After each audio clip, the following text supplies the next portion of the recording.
Hi, my name is Austin Terry, and this is Climbing Culture, the impact of rock climbing on cultural resources. So, introduction, why does this matter? The easy answer to that is there's currently a large population of climbers, and it's only anticipated that that population will grow, especially with climbing now starting to enter into popular culture. A couple of examples of that. This movie right here is Free Solo. It's a documentary about this guy, Alex Honnold, and his free solo attempt of El Capitan in Yosemite. It recently won the Oscar for Best Documentary. We also have climbing coming to the Olympics. So it's expected that with climbing becoming more popular and becoming more of a common thing, there's going to be more climbers. This trend has already been seen. In 2014, there were 7.28 million climbers. In 2018, that number had grown to 7.7 million. And again, these numbers are only expected to grow with a couple more years. So thankfully, we're not reinventing the wheel here. There's already a large amount of resources when it comes to monitoring and protecting your cultural resources from climbers. There are several organizations that are already devoted to responsible climbing. The big one is Access Fund, which is a nonprofit that focuses specifically on maintaining climbers' access to climbing areas, but also educating climbers so that they are climbing and participating in outdoor activities in a responsible manner.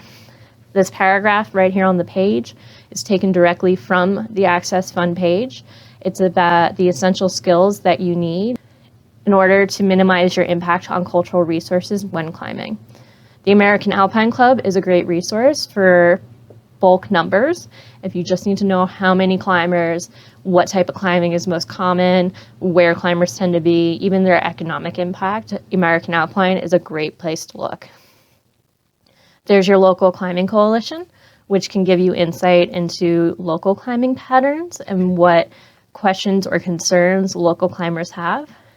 And then in terms of finding climbs, there's always Mountain Project, which is an REI website where anybody can upload climbs or climbing areas that they like, so it changes on a pretty regular basis. There's also guidebooks.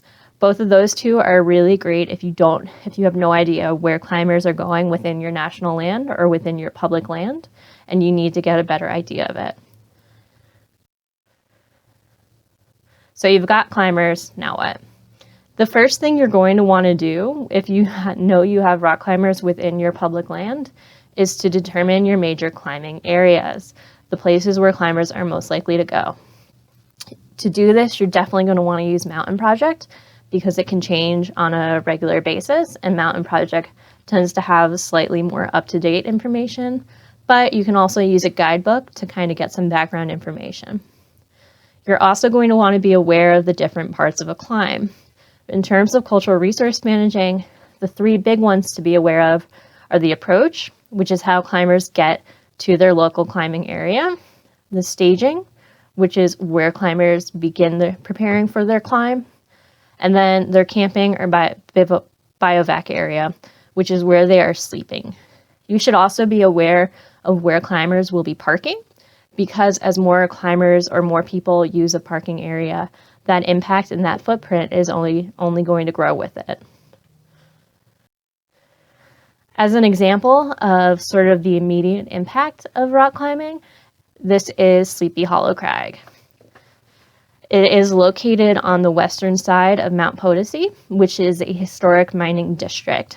Sleepy Hollow Crag specifically is located in an area that does have a large amount of mining sites. It's so close, in fact, that Sleepy Hollow Crag is directly on top of multiple recorded archaeological sites.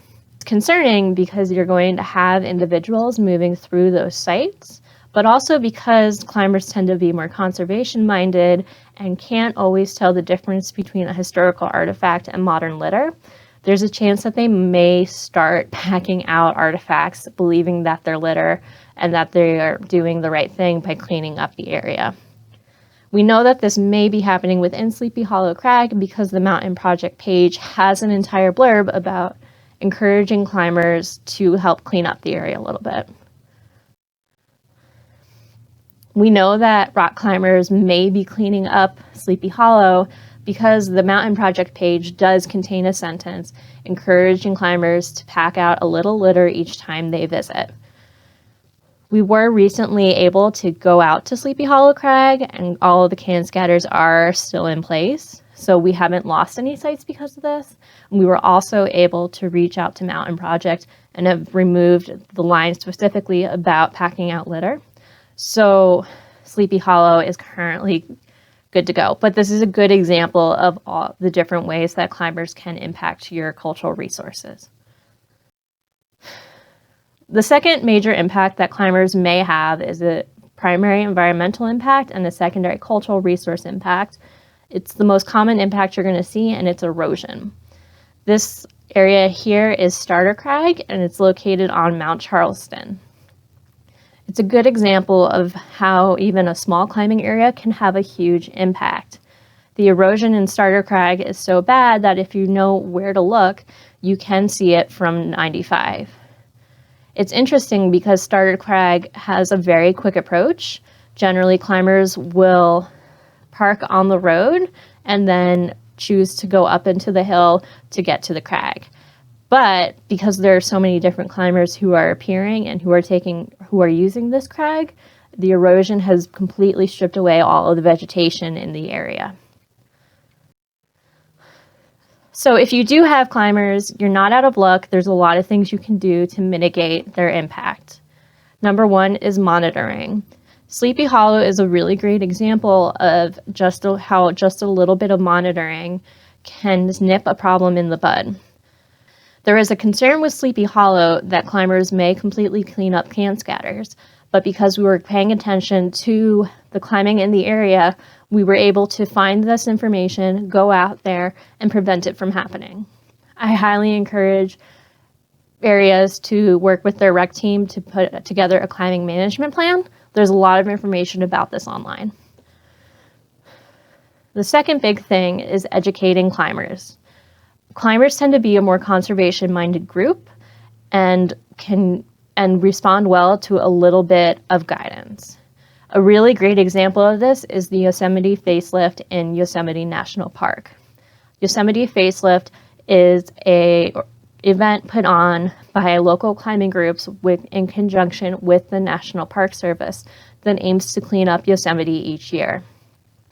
Climbers were given the instruction to leave any glass Coke bottles they might find where they found them because they were technically artifacts. They've respected this rule, and they've actually started spreading that rule within local climbing communities. The third thing that you're going to want to do is work with your local climbing groups. Access Fund is a great organization. They're always excited to work with public lands, and they have a lot of great information. Here in Las Vegas, the other big group is the Southern Nevada Climbers Coalition. They're going to be a great in for local climbers and their concerns, as well as being able to disseminate information that you may want local climbers to be aware of, such as if you see a rusted can, please don't remove it. It's likely an artifact. The last big option is closing an area to climbing. For example, Devil's Tower, they have a voluntary ban on climbing every June, which a large amount of climbers choose to abide by.